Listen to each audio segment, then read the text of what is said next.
Hello everyone, मी संपदा तुम्हा सगळ्यांचं आपल्या एका छोट्याशा मिनी ब्लॉगमध्ये पुन्हा एकदा स्वागत करते. तर आज होता संडे आणि संडेच्या दिवशी बघा ना, मी 9:30-10 वाजता उठली होती आणि आंघोळ काय केली नव्हती तरी माझी स्किन आहे ना एकदम ग्लो करत होती. म्हटलं चला आता आपण पोहे आणि मस्त चहा बनवूया. मग एक साईड चहा आणि एक साईड पोहे बनवून घेतले आणि पसारा बापरे बघू शकता एवढा जास्त झाला होता. म्हटलं चला नंतर आवरूया.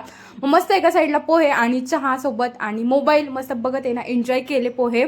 त्याच्यानंतर म्हटलं चला रात्री काही जमलं नाही केसांना तेल लावायला. म्हटलं चला आता लावूया आणि एखाद तास ठेवूया. मग छान आहे ना केसांना आहे ना मस्त तेल लावत होते मी आहे ना ते डाबर आमलाचं जे डीमार्टमधून ऑइल आणलं आहे ना तेच लावते सध्या. म्हटलं चला काही इफेक्ट जाणवला तर हेच वापरूया आपण, कारण माझे केस खूप गळत आहे. म्हटलं चला हे योग्य असेल आपल्यासाठी. आणि आठवड्यातून 2-3 वेळा मी आता हेअर ऑइलिंग करायला लागली. त्याच्यानंतर मस्त एक तासाने आंघोळ वगैरे केली.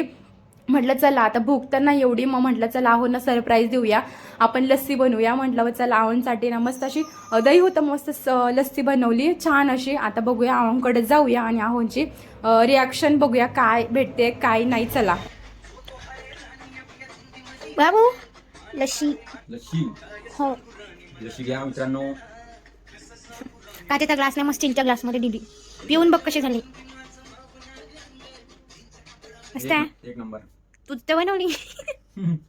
आहोंना तर आवडली होती लस्सी आणि लगेच त्यांनी एक घोट पिऊन ना माझ्याकडे दिली आणि मग मी पण मस्त पिली. थोडीशी आंबट आणि गोड एकदम मस्त झाली होती छान अशी. आता काय ना फ्रीज आहे त्यामुळे मी ना अशा काहीशी प्रकार करत असते रूमला, भारी वाटतं.